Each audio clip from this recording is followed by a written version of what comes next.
Sir schooling में तो मैं एवरेज स्टूडेंट से भी बिलो थी। अच्छा। Yes sir. हाँ। स्कूलिंग में सर 10th में तो सेकंड डिवीजन थी। मेरे सर को मदन सर है जी। स्वास्तिक में, उनको पूरा विश्वास था मेरा सिलेक्शन हो जाएगा। आरजेएस की तैयारी करने वाले बच्चों के बारे में एक बात कही जाती है, खुद की चीजें एक दूसरों के साथ शेयर नहीं करते। जैसे मैं ऐसे किस प्रकार से लिख रहा हूँ या लिख रही यस हूँ, सर। या कुछ नई चीज है वो शेयर नहीं करते, क्योंकि मैंने यदि मेरी बता दी तो ये मेरे से नंबर ज्यादा ले आएगी। सर फर्स्ट अटेम्प्ट जो दिया था मैंने 2021 में दिया था, उस टाइम फाइनल ईयर हुई थी मेरी, तो 136 मार्क्स थे मेरे उसमें। तो मेरा मेंस क्वालिफाई नहीं हुआ था, 4 नंबर से रह गई थी मैं। सर एलएलबी के टाइम पे पढ़ी थी मैंने बुक्स, जैसे एविडेंस की राजा राम यादव की पढ़ी थी, टी भट्टाचार्य की पढ़ी आईपीसी की, और भी सब्जेक्ट्स हैं जिनके राइटर्स के नाम तो मुझे अभी ध्यान में नहीं आ रहे, लेकिन मैंने एलएलबी के टाइम से बुक्स रेफर करी थी। 9वीं क्लास में जज बनने का सपना देखा और उस सपने को साकार भी किया। ये कहानी है श्वेता स्वामी की, जिन्होंने अपने पिता के अधूरे ख्वाब को पूरा किया। पिता का ख्वाब था कि वे वकालत के क्षेत्र में नाम कमाएं और एलएलबी में दाखिला भी लिया, लेकिन पारिवारिक परिस्थितियों के चलते वे आगे इस सफर को पूरा नहीं कर पाए। उनके इस सपने को बेटी श्वेता स्वामी ने पूरा किया। श्वेता ने राजस्थान न्यायिक सेवा यानी आरजेएस परीक्षा में 113वीं रैंक के साथ न्यायाधीश बनकर पूरे परिवार का नाम रोशन किया।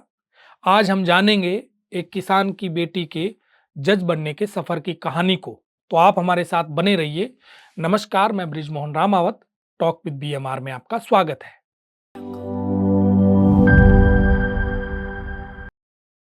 श्वेता, टॉक विद बीएमआर में आपका बहुत बहुत स्वागत।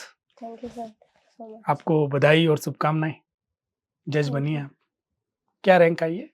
सर 113वीं रैंक आई। अटेम्प्ट कौन सा था आपका? ये सेकंड अटेम्प्ट था मेरा आरजेएस का। पहले में क्या रहा?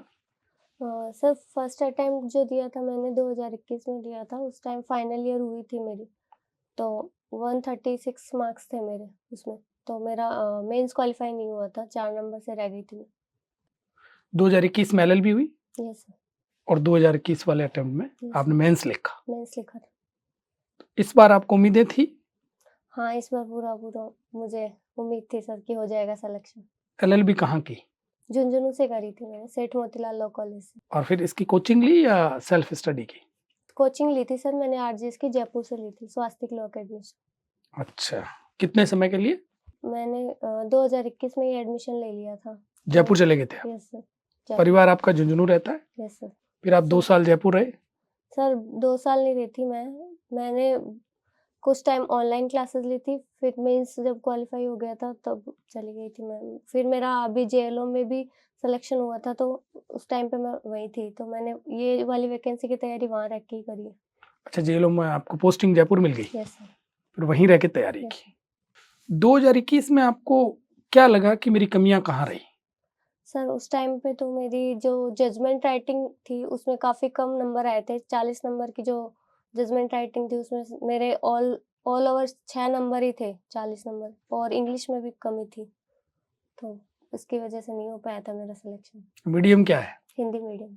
तो इंग्लिश में नंबर कम आने का कारण ये है या और भी कोई कारण था? उस टाइम तो सर इंग्लिश पे था ध्यान दिया नहीं था, हिंदी मीडियम है यही मुझे रीज़न लगता है मेरा कि इंग्लिश वीक था उस टाइम पे। इस बार मेहनत करी थी इंग्लिश में और सुधारी भी थी, लेकिन इस बार तो इंग्लिश का रिजल्ट ही सबका थोड़ा ऐसा ही आया। वो तो सबका एक जैसा ही था, तो उसमें तो वो ज्यादा नहीं है। यस। कितने नंबर आए हैं आपके? सर इंग्लिश में 3 नंबर है। अच्छा, 3 नंबर आए हैं। और यस हिंदी सर। में? 33 है सर। हिंदी में 33 नंबर है। Yes sir. ग्रेट, बहुत अच्छे नंबर है। तो हिंदी में आप शुरू से होशियार थे या बाद में सर स्पेशल हिंदी तैयार का की? स्कोर मेरा 2021 में जब मेंस लिखा था तब भी यही था और इस बार भी सेम ही था। कोई स्पेशल तैयारी की आपने? सर हिंदी ग्रामर अच्छी है मेरी। स्कूलिंग समय से ही। इंग्लिश में नंबर आए आपके 3, उम्मीद क्या थी? इंग्लिश में सर 10 से तो ऊपर की उम्मीद थी कि 15 के अराउंड तो आ जाएंगे। और सीधे 3 पे आ गया। सब्जेक्ट आपको सिविल अच्छा लगता है, क्रिमिनल अच्छा लगता है? सर सिविल अच्छा लगता है मुझे। नंबर किस में ज्यादा है? नंबर क्रिमिनल में ज़्यादा अच्छे हैं, लेकिन मुझे इंटरेस्ट मेरा सिविल में ज़्यादा है। फिर नंबर उसमें ज्यादा आने चाहिए। पेपर इस बार क्रिमिनल का ज़्यादा इजी लगा था, तो उसमें ज़्यादा अच्छे नंबर आए। अच्छा, सेकंड जो पेपर था। कितने नंबर थे? 57.5। और सिविल में? सिविल में 53 है। अच्छा, पूरी पढ़ाई आपने स्वास्तिक लॉ से की हाँ, या हिंदी कोचिंग इंग्लिश कहीं और? नहीं हाँ, सर, कोचिंग मैंने पूरी वहीं से ली। कोचिंग है जो हाँ, हिंदी इंग्लिश का अलग से नहीं लिया था, वहीं से हिंदी ली। इंग्लिश भी वहीं से की। हुँ। कोई विशेष बुक्स पढ़ी किसी राइटर की? सर एलएलबी के टाइम पे पढ़ी थी मैंने बुक्स, जैसे एविडेंस की राजा राम यादव की पढ़ी थी, टी भट्टाचार्य की पढ़ी आईपीसी की, और भी सब्जेक्ट्स हैं जिनके राइटर्स के नाम तो मुझे अभी ध्यान में नहीं आ रहे, लेकिन मैंने एलएलबी के टाइम से बुक्स रेफर करी थी। आरजेएस की तैयारी के समय नहीं? सीआरपीसी की, हाँ, और कॉन्स्टिट्यूशन की, इन सब की। इस तैयारी में नहीं की कोई रेफर? तैयारी में सिर्फ डायरेक्ट फोकस किया था। और हिंदी इंग्लिश का? और हिंदी इंग्लिश के लिए सर हिंदी के लिए परीक्षा मंथन की जो बुक आती है, मैंने वो रेफ़र करी थी, और बाकी न्यूज़पेपर हिंदी के लिए। और सर इंग्लिश के लिए कोई बुक नहीं थी स्पेसिफ़िक मेरे पास। जो हिंदी के जो कंटेंट्स थे, वही मैंने ट्रांसलेशन करके इंग्लिश के एसेस बनाए थे। न्यूज़पेपर आपने कहा मैं पढ़ती थी हिंदी का, यस तो सर। स्पेशल कोई न्यूज़पेपर रेफर किया या वैसे ही ठीक है जो आ सर गया वो? स्पेशल कुछ नहीं था, वो एडिटोरियल पेज आता था, वो पढ़ती थी, उसमें टॉपिक्स। कब से? प्री पास हुआ था, उसके बाद एसेस की तैयारी करी थी तब से। उससे पहले नहीं पढ़ते थे? उससे पहले न्यूज़पेपर पढ़ती थी, लेकिन ऐसे पे इतना ज़्यादा ध्यान नहीं दिया था। और राइटिंग प्रैक्टिस का क्या किया? सर टेस्ट सीरीज़ ली थी सर की मैंने, जयपुर से ही, तो पेपर लिखे थे मैंने मेंस के लिए। और ऐसे राइटिंग? ऐसे राइटिंग सर खुद से ही करी थी, बाकी कोई ऐसे लिखे भी नहीं थे, ऐसे कंटेंट ज़्यादा पढ़ा था मैंने कि मेरे ज़्यादा से ज़्यादा कंटेंट होगा तो मैं ऐसे लिख पाऊँगी। और बाकी स्पीड थी ठीक-ठाक, तो कंटेंट पे ज़्यादा फ़ोकस किया था कि कंटेंट ज़्यादा अच्छा तैयार हो जाए, क्योंकि एसेज़ का वो नहीं होता, कोई भी टॉपिक आ सकता है। तो पर्टिकुलर मैंने एसेज़ लिख के तैयार नहीं किए थे, बस कंटेंट पढ़ा था और सीधा वहीं लिखा था। टॉपिक तैयार नहीं किया आपने या टॉपिक तैयार किए? टॉपिक तैयार किए थे, लेकिन हाँ, लिख के प्रैक्टिस नहीं करी थी एसेज़ की। केवल पढ़ लिया। हाँ, पढ़ा था। राइटिंग प्रैक्टिस उधर हो गई लॉ में। हाँ, लॉ के पेपर लिखे थे, हम्म, और एसेस के सीधे एग्ज़ाम में लिखे। कुछ छूटा या पूरा पेपर किया? नहीं सर, पेपर कंप्लीट हो गया था। किसी में कुछ नहीं छोड़ा? सिविल में एक ऑर्डर छूट गया था, छूटा नहीं था, वो मुझे आया ही नहीं था, तो वो छूटना ही था, हाँ, समय के कारण नहीं छूटा। समय के कारण नहीं छूटा। आपकी जो लिखने की जो प्रैक्टिस थी उसमें आपने टाइमर लगाया? सर टाइमर नहीं लगाया, मेरी स्पीड तो लिखने की वैसे थी, लेकिन वो उस टाइम पे जब पेपर लिखते थे तो स्पीड अपने आप ही वो मेंटेन हो गई थी। मतलब जैसे शुरू-शुरू में थोड़ा दिक्कत आई थी, पेपर कंप्लीट नहीं होता था। उसके बाद में कंटिन्यूअसली पेपर लिखे तो फिर स्पीड अपने आप मेंटेन हो गई थी, तो टाइमर तो नहीं लगाया था। 2021 में पेपर पूरा किया या उस समय छोड़ के आए उस कुछ? समय छूटा था सर पेपर। सारे सब्जेक्ट्स हाँ, सिविल और क्रिमिनल। दोनों छोड़े, लैंग्वेज नहीं छोड़ी? लैंग्वेज नहीं छोड़ी थी। आपको जज बनना है, यस ये कब तय किया आपने? सर, मेरा 10th क्लास 9th क्लास में जब थी ना, तब से ही था कि एलएलबी करके आरजेएस ही बनना है। 9th क्लास में? Yes sir. तो उस समय तो बच्चों को समझ होती ही नहीं है। सर मेरे पापा ने बताया था मुझे इस चीज़ के बारे में, तो हाँ। मेरा तब से ही था कि एलएलबी करनी है, एलएलबी के बाद आरजेएस बनना है। पापा क्या करते हैं आपके? सर पापा फार्मर है। तो कोई विशेष घटना हुई या यूं ही पापा ने कहा नहीं ठीक है जज बनना है आपको? सर मेरे पापा ने एमकॉम करके एलएलबी में एडमिशन लिया था, लेकिन एलएलबी कंप्लीट नहीं कर पाए थे। तो उनको ज़्यादा नॉलेज है इस फील्ड में, तो उनका पहले से ही डिसाइड था कि इसको एलएलबी करवाएँगे। तो फिर मुझे एलएलबी करवाई, और एलएलबी करने के बाद मैंने आरजेएस की तैयारी शुरू कर दी थी। ग्रेजुएशन आपने झुंझुनू में की, yes sir. Schooling complete Jhunjhunu में हुई। Yes sir. स्कूलिंग का स्कोर क्या रहता था आपका? सर स्कूलिंग में तो मैं एवरेज स्टूडेंट से भी बिलो थी। अच्छा। Yes sir. हाँ, स्कूलिंग में सर 10th में तो सेकंड डिवीज़न थी, 12th में तब मेरे 72% आए थे। तब मैंने मतलब साइंस और मैथ नहीं आती थी मुझे 10th तक, तो ज़्यादा अच्छे से फिर मैंने आर्ट्स लिया, उसमें इकोनॉमिक्स ली, तो मेरा फ़ेवरेट सब्जेक्ट था। तब मेरे 72% आए थे। फिर उसके बाद में मैंने अच्छे से पढ़ाई शुरू कर दी थी, तो अच्छे-अच्छे नंबर आने लग गए। अच्छा, सेकंड डिवीजन वाले बच्चे सोचते ही नहीं है कि मुझे कोई जज बनना है या आईएएस आईपीएस बनना है, यूपीएससी करना है। सर 10th में ही थी सेकंड डिवीज़न, बाकी सब में फर्स्ट है। नहीं, उसके बाद क्या हुआ ऐसा?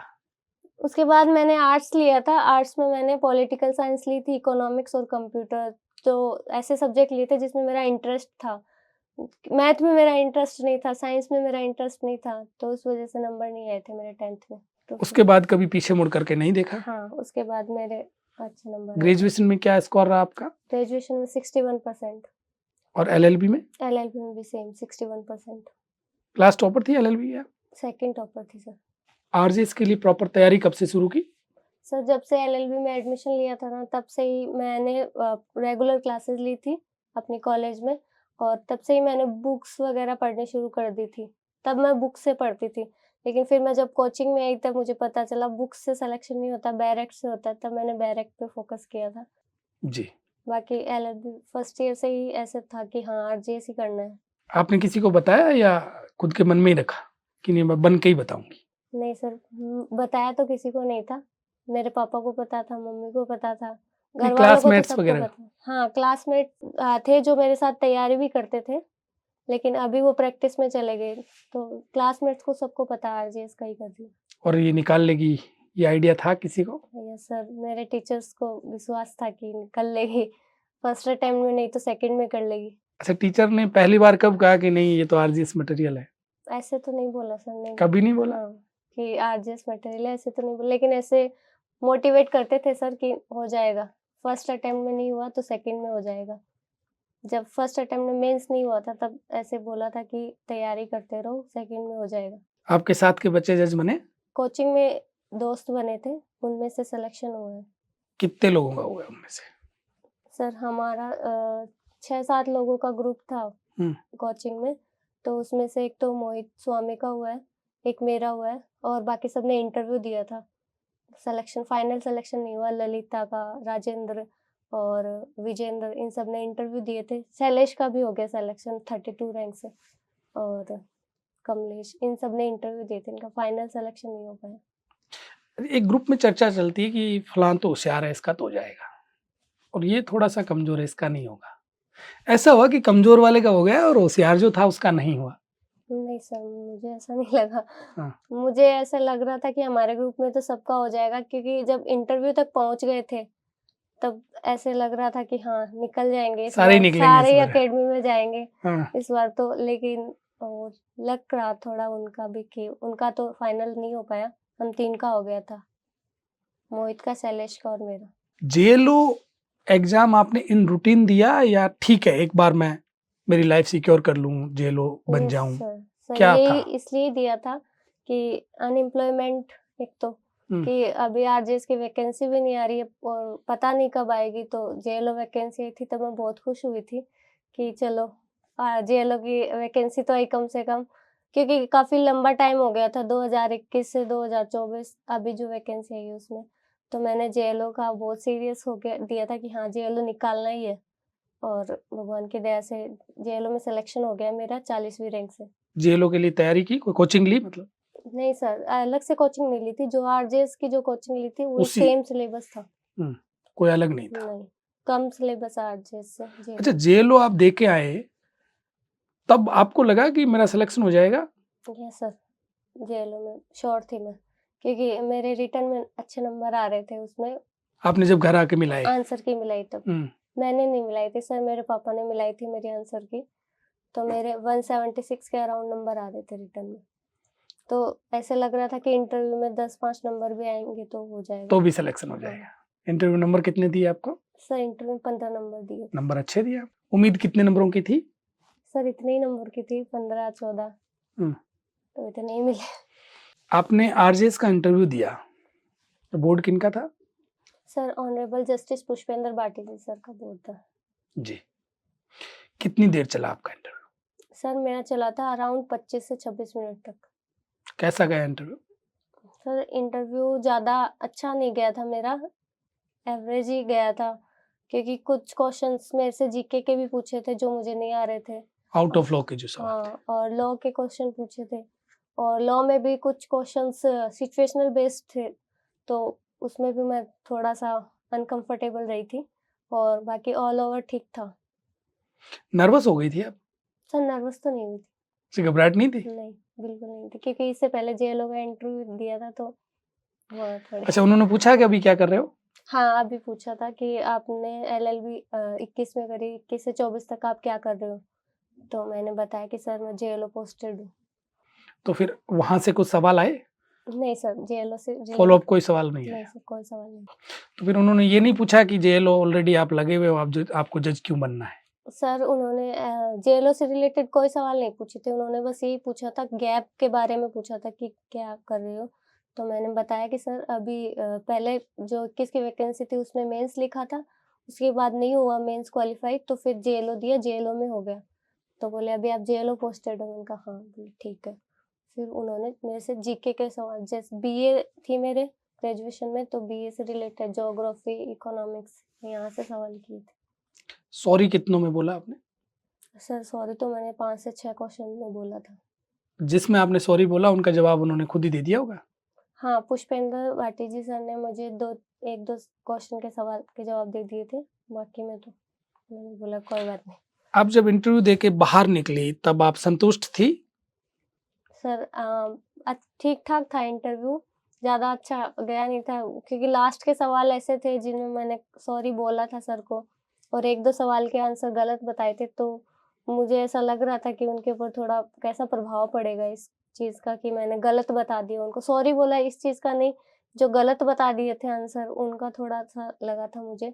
बाकी मैं नर्वस ही थी इंटरव्यू देके बाहर निकली थी तब कि पता नहीं क्या नंबर देंगे वो। फिर नंबर कितने मिले? सर 16। 16 नंबर तो अच्छे कह सकते हैं, मतलब ठीक-ठीक कह सकते हैं, खराब नहीं कह सकते। हाँ। 16 नंबर तो अच्छे ही थे वैसे। आपको उम्मीदें कितनी इतनी थी या? हाँ सर, उम्मीद मुझे इतनी थी कि 15-16 नंबर मिल जाएँगे तो सिलेक्शन हो जाएगा। आपने सोचा कि 15-16 आएँगे तो मेरा सिलेक्शन हो जाएगा, पर यस आपने सर। ये भी सोचा कि इंग्लिश में मेरे 15 नंबर आएँगे। सर मैंने इंग्लिश में इतने कम अज़्यूम नहीं कर रखे थे नंबर कि मेरे इंग्लिश में इतने कम आएँगे क्या। मैंने इंग्लिश में ज़्यादा सोचे थे और इंटरव्यू में मैंने कम सोचे थे कि इतने आएँगे, अगर 15-16 आएँगे तो हो जाएगा क्योंकि मैंने इंग्लिश के थोड़े ज़्यादा ही सोच रखे थे। पर तो वो मैं इंग्लिश के तो सभी बच्चों के श्योर कम थी आए। कि हाँ, सिलेक्शन तो हो जाएगा इस चीज़ को लेके क्योंकि लॉ के पेपर काफ़ी अच्छे हुए थे, हिंदी का भी अच्छा हुआ था। अच्छा श्वेता, पढ़ाई का शेड्यूल क्या था आपका? सर मैं शेड्यूल ऐसे फिक्स नहीं था। मैं जैसे टारगेट लेके चलती थी कि आज इतना सेक्शन करने हैं, सीआरपीसी के 2 चैप्टर करने हैं, सीपीसी के 5 ऑर्डर करने हैं, टीपी में इतने सेक्शन करने हैं। तो सर मैं वो कर लेती थी मेरा दिन का, बाकी फ्री जब वो टारगेट कंप्लीट हो जाता था तब फ्री हो जाती थी। ऐसा नहीं कि मुझे 12 घंटा पढ़ने नहीं हैं, सर, 14 घंटा पढ़ने हाँ, हैं, घंटों में नहीं था। कभी नहीं। नहीं। सुबह, शाम, रात ऐसा कोई टाइमिंग था आपका पढ़ने सर का? सुबह पढ़ती थी मैं। कितने बजे उठते थे? सर सुबह 7 बजे उठती थी लेकिन दिन में पूरे दिन ही पढ़ती थी मैं, रात को जल्दी सो जाती थी। अच्छा, कई बच्चे यूँ कहते हैं कि आपको सिलेक्शन कराने के लिए 15-16 घंटा तो पढ़ना ही पड़ेगा। 15-16 घंटे मैटर नहीं करते मेरे हिसाब से तो, करते होंगे किसी के लिए घंटे मैटर, लेकिन मेरे हिसाब से है ना जो आपने पढ़ा वो मैटर कितना पढ़ा है ये मैटर करता है। 15-16 घंटे पढ़ लिए उसके बाद में कुछ याद ही नहीं हुआ तो सर किस काम के 15-16 घंटे। तो मेरे हिसाब से तो जो मैटर अपन पढ़ते हैं वो ज़्यादा करता है कि आज हमने इतने सेक्शन पढ़े, ये इतने याद भी होने चाहिए अपन को। इतने ऑर्डर करे सीपीसी के तो इतने याद भी होने चाहिए। इसलिए सर मैं ये देखती थी कि मुझे क्या याद हुआ है आज के दिन और क्या याद नहीं हुआ है। टेस्ट सीरीज आपने लिखा, यस सर। उसमें कोई रैंकिंग आती थी आपकी? नहीं सर, रैंकिंग नहीं बताते थे। बताते ही नहीं थे। कोचिंग वालों ने कभी कहा कि नहीं ठीक पढ़ाई कर रहे हो आप? यस सर, मेरे सर को मदन सर है जी। स्वास्तिक में, उनको पूरा विश्वास था मेरा सिलेक्शन हो जाएगा। पहले ही? हाँ, सर जब मैंने कोचिंग ली थी तो 1 महीने बाद में ही सर ने ऐसे बोल दिया था हो जाएगा, ये आरजेएस बन जाएगी। पापा को बोल दिया था। क्रेडिट किसको देना चाहेंगे आप इस सर पूरी जर्नी का? सर मेरे मम्मी-पापा और जो मेरे टीचर्स हैं, मेरी पूरी फैमिली है, उन सबको ही, और मेरे 2 भाई भी हैं। सर सबका ही बहुत योगदान रहा था तभी अभी फाइनल सिलेक्शन हो पाया है इनके सबके आशीर्वाद से। अच्छा, टीचर में कॉलेज टीचर का भी योगदान है? यस सर, सर सबका ही है। कॉलेज में भी मैंने रेगुलर क्लासेस अटेंड करी थी सर की, और उसके बाद में मैंने कोचिंग में सर की एक भी क्लास मिस नहीं करी थी। तो सर मेरे सारे टीचर्स को ही सफलता का श्रेय जाता है। आपके परिवार में और भी कोई जज हैं या सर इस लॉ फील्ड में हैं? यस सर, सर भैया है मेरे ताऊ जी के लड़के हैं, वो एडवोकेट है। 15 साल से एडवोकेसी में है वो, और वहीं उनकी झुंझुनू ही? हाँ, हाँ। और उनकी वाइफ भी एडवोकेट है, और सर मेरे परदादा जी थे वो भी एडवोकेट थे, काफ़ी बड़े अच्छा, तो एडवोकेट। थर्ड जनरेशन है ये। Yes sir. पिताजी की लॉ पूरी नहीं हुई? सर पिता एडमिशन ही लिया था, लॉ करी नहीं थी उन्होंने। अच्छा, पिताजी ने एडमिशन ही लिया था, उनकी लॉ पूरी, तो जब एडमिशन ही लिया तो लॉ तो हाँ, स्टार्ट ही नहीं हुई। स्टार्ट नहीं हुई थी, तो बस उनका एडमिशन। सपना था जज बनने का? सर उनका सपना एडवोकेट बनने का था। लेकिन उनका सपना मुझे जज बनाने का था। खुद वकील नहीं बने? खुद सर बताया वो उस टाइम पे उन्होंने तो लॉ कंप्लीट नहीं करी, लेकिन उनका ये सपना था मुझे एलएलबी करवा के आरजेएस बनाएँगे, तो सर उनका सपना था और उनका ही सपना मेरा सपना बन गया था। पिताजी क्या करते हैं? सर फार्मर है मेरे पापा। अच्छा, पिताजी किसानी करते हैं, माताजी होम मेकर है। यस सबसे ज्यादा खुश कौन हुआ आपके सिलेक्शन से? सर, पूरी फैमिली खुश थी। जब रिजल्ट आया तब आप कहाँ थे? सर मेरा रिज़ल्ट सबसे पहले मेरे भैया ने देखा था, मेरा ताऊ जी का लड़का है, उन्होंने जो देखा वकील था। है? नहीं, वकील उन्होंने नहीं, दूसरे, उन्होंने देखा था और मैं तब मंदिर गई हुई थी सर, श्याम मंदिर है हमारे वही झुंझुनू में। झुंझुनू में? हाँ, हाँ। तो मैं रास्ते में से आ रही थी, उनका रास्ते में ही फ़ोन आ गया कि तुम्हारा रिज़ल्ट आ गया। तब मैंने विश्वास नहीं किया क्योंकि वो सुबह से ही मुझे डरा रहे थे कि तेरा रिज़ल्ट आ गया, अभी आ गया, अभी आ गया, तो मैंने उनकी बातों पे विश्वास नहीं किया, मैंने फ़ोन काट दिया। फिर मैं जब अंदर घर के अंदर एंटर किया तब मैंने खुद ने व्हाट्सएप खोला तो उसमें पीडीएफ आई हुई थी। मैंने कहा सच्ची में ही आ गया रिज़ल्ट, फिर देख लिया मैंने उसपे मेरा नाम। फिर उसके बाद विकास भैया का भी फ़ोन आ गया था। तो मुझे विश्वास नहीं हुआ कि मेरा सिलेक्शन हो गया है क्या? तो मैंने भैया को बोला कि भैया आप मेरा नाम देख के बताओ हो गया क्या सिलेक्शन? फिर उसके बाद मेरे कोचिंग वाले सर मदन सर हैं, उनका कॉल आया तो मैंने उनको भी बोला मेरा नाम देख के बताओ है क्या लिस्ट में? तब उन्होंने बोला हाँ हो गया 113 नंबर पे है तेरा नाम। तब सब बहुत खुश हुए थे उस दिन। परिवार में आपके दूसरे लोग भी हैं, यस सर। उनको था कि ये श्वेता जज बनेंगी एक दिन? हाँ सर, सबको था। पड़ोसियों को भी था? पड़ोसियों को तो पता ही नहीं था सर। अच्छा, कि इतनी बड़ी कोई तैयारी कर रही है। हाँ, पड़ोसियों को मतलब उनको ये था कि हाँ लग गई जेल नौकरी लग गई। इस वाले इसका नहीं पता था आरजेएस का, और बाकी परिवार वालों को सबको विश्वास था हाँ हो जाएगा सिलेक्शन। मेरे साथ मेरे भैया गए थे इंटरव्यू के टाइम जी। इंटरव्यू देने और पापा गए थे। तब इंटरव्यू हुआ, मैंने उनको एज़ इट इज़ बताया कि ऐसा-ऐसा इंटरव्यू गया है, तो उन्होंने बोल दिया कि हाँ हो जाएगा सिलेक्शन। तब फैमिली को पूरी को ही विश्वास था, लेकिन जब तक फाइनल सिलेक्शन नहीं हो जाता तब तक कैंडिडेट को भी ये होता है कि होगा कि नहीं होगा, तो मुझे थोड़ा-सा ऐसे डर भी लग रहा था और ऐसे विश्वास भी था कि हाँ हो जाएगा। अब पिताजी किसान का काम करते हैं, ऐसे फिर भी उनकी रुचि इधर थी। आपकी हर चीज़ें वो देखते थे, पेपर मिलाते थे, ऐसे। फिर आइडिया करते थे कि हाँ, इसमें कितने नंबर आए। जब मैंने जेएलओ दिया था, तब मैं जेएलओ दे के आई थी, लेकिन मैंने नंबर नहीं मिलाए थे मेरे आंसर की से। और वो आंसर की भी इस टाइप से आई थी, मतलब एक जो कोड होता है उसके आंसर की आरपीएससी ने जारी कर दी थी, तो उस टाइम पे आंसर की मिलाना थोड़ा हार्ड था, तो मैंने बोला पापा मैं नहीं मिलाऊँगी। तो पापा ने खुद ने प्रिंट आउट निकाल के उस आंसर की का और मेरे क्वेश्चन खुद ने सारे आंसर की मिलाई और टोटल करके मुझे बताए थे पापा ने नंबर। और ऐसे ही प्री में भी आरजेएस प्री में भी पापा ने आंसर की मिलाई थी।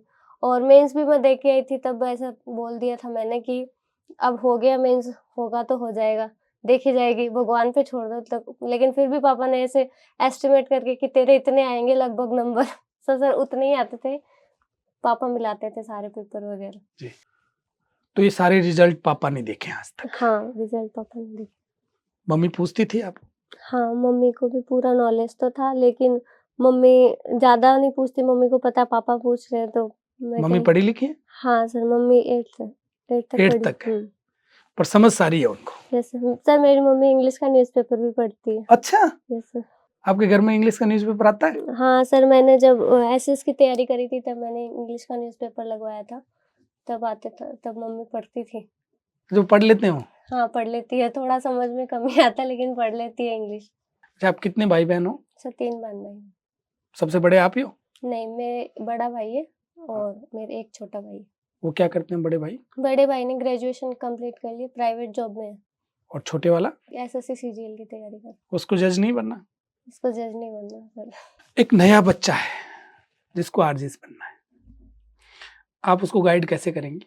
सर उसके लिए मैं तो यही बोलना चाहूँगी कि एलएलबी में जब एडमिशन लेना तभी इतना उस पे फ़ोकस कर ले कि 3 साल काफ़ी होते हैं। तो उसका 3 साल में जो लॉ है ना, एलएलबी के पेपर्स काफ़ी आरजेएस के सब्जेक्ट में भी है। तो उनके लिए बुक भी रेफ़र करे जो सेक्शन वाइज़ होते हैं ना, तो उन सेक्शन के अकॉर्डिंग अगर बुक्स भी रेफ़र करेंगे ना, तो उनको ज़्यादा फ़ायदा मिलेगा लॉ समझने में, क्योंकि 3 साल लॉ समझने में लग जाएगी, फिर उसके बाद में अगर वो आरजेएस की तैयारी करता है तो उसको ज़्यादा जोर नहीं आएगा, क्योंकि एलएलबी अपन ऐसे ही निकाल देते हैं, उसके बाद में आरजेएस की तैयारी करते हैं तो सर 1 साल तो समझने में ही लग जाता है लॉ। तो एलएलबी के साथ ही तैयारी करना एलएलबी के साथ शुरू कर दें। तैयारी सर बैर एक्ट और बुक्स कमेंट्री एलएलबी के साथ ही, और जब एलएलबी कंप्लीट हो जाए, फाइनल ईयर हो जाए, मतलब एलिजिबल हो जाए पेपर देने के लिए, तब बैर एक्ट पे फोकस ज़्यादा रहे। बुक्स किसकी, परीक्षा मंथन की? नहीं सर, बुक्स जैसे एविडेंस की राजाराम यादव की, हाँ टी भट्टाचार्य की आईपीसी की, जी। और कॉन्स्टिट्यूशन की भी बुक्स आती है। तो sir LLB first year second year में मेरे हिसाब से बुक्स रेफर करनी चाहिए, फाइनल ईयर में बैर एक्ट पे फोकस करना चाहिए। और लैंग्वेज का क्या करें? सर लैंग्वेज को तो 1 घंटा रोज एलएलबी फर्स्ट ईयर से ही? सर फर्स्ट ईयर से तो मैंने भी नहीं पढ़ी थी, मैंने तो कोचिंग में एडमिशन लेने के बाद, हाँ। मतलब जब वैकेंसी आ जाए तब से, या फिर फाइनल ईयर हो जाए तब से रोज लैंग्वेज को थोड़ा टाइम दे तो ज़्यादा हार्ड नहीं है। और writing practice? Sir paper paper लिखते रहो। राइटिंग, हाँ इसके अलावा कुछ एक्स्ट्रा करने की जरूरत नहीं है। सर इसके अलावा अच्छा, जीके के लिए क्या करें? आपको इंटरव्यू में जीके के सवाल भी पूछे, बच्चा क्या करे? जीके कहाँ से पढ़े? सर जीके इतना जीके अभी से पढ़ने लग जाएंगे तो फिर आरजेएस कैसे होगा। मैंने तो सर जीके पे तक कुछ पढ़ा नहीं था, सॉरी बोल दिया था इंटरव्यू में, तो सर सॉरी बेस्ट है, सॉरी बोल दो जीके नहीं आए तो, बाकी न्यूज़पेपर हाँ। पढ़ना चाहिए कंटिन्यू, हिंदी या इंग्लिश? जो भी लोकल न्यूज़पेपर। मीडियम आपका हिंदी था, जैसे यदि आपका इंग्लिश मीडियम होता तो आपको यूँ लग रहा है कि नंबर ज़्यादा आते हैं? ऐसा कोई फर्क है हिंदी और इंग्लिश मीडियम में? सर मुझे नहीं लगता मीडियम का कोई फ़र्क है क्या, क्योंकि यही समस्या, जैसे हिंदी मीडियम वालों की इंग्लिश वीक होती है, इंग्लिश मीडियम वालों की हिंदी वीक होती है, तो ज़्यादा फ़र्क नहीं पड़ता। लॉ में ही फ़र्क आता है, एवरेज जो अंतर आता है वो लॉ में ही आता है मेरे हिसाब से तो। जी। मीडियम का कोई फ़र्क नहीं पड़ता मेरे हिसाब से सर। आपका जब 2021 में सिलेक्शन नहीं हुआ, उस समय डिसअपॉइंट हुए? ये सर काफ़ी ज़्यादा हुई थी। उसी साल तो आपकी एलएलबी हुई थी।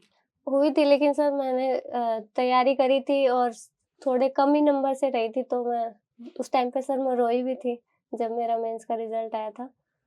उस टाइम पे भी सर पापा को पूरा विश्वास था कि सिलेक्शन हो जाएगा, फिर हुआ नहीं था, तो उन्हें बाद में 4 नंबर से मेंस क्वालिफाई रह गया था, इंटरव्यू कॉल नहीं हुआ था। तो सर उस टाइम पे ऐसा आगे वैकेंसी भी नहीं दिख रही थी कोई, और जेएलओ भी नहीं आई थी, तो ऐसा लग रहा था अब तो क्या ही करेंगे। अच्छा, आपका प्लान था कि मेरा पहले अटेम्प्ट में ही सिलेक्शन यस हो सर। जाए, तो ये भी एक कारण था यस कि मैं रह गई। हुँ। अब तो मैं कह नहीं पाऊंगी कि मेरा पहले अटेम्प्ट में सिलेक्शन हुआ है। यस ऐसा फर्स्ट अटेम्प्ट में का नहीं था कि फर्स्ट अटेम्प्ट में सिलेक्शन हुआ है।